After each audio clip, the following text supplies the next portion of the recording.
We built the barn years ago. One side of it was going to be like a tractor storage, but they built the side too low and tractors wouldn't fit in there. So I just had put in a gym at my house, which I'm pretty avid with exercise and I love it. And Dad had come to me and said, how about we taking that space and putting in a gym?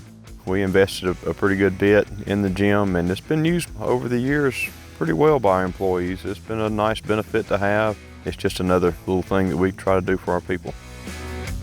Jason has been involved with fitness ever since he was growing up. Even as a young guy, he had those muscle building magazines, and it's always been, I guess, a passion of his. Where he got it, I don't know, because me and his daddy, we never have been. We would exercise a little, but as he used to tease, you can't exercise sitting on the couch. So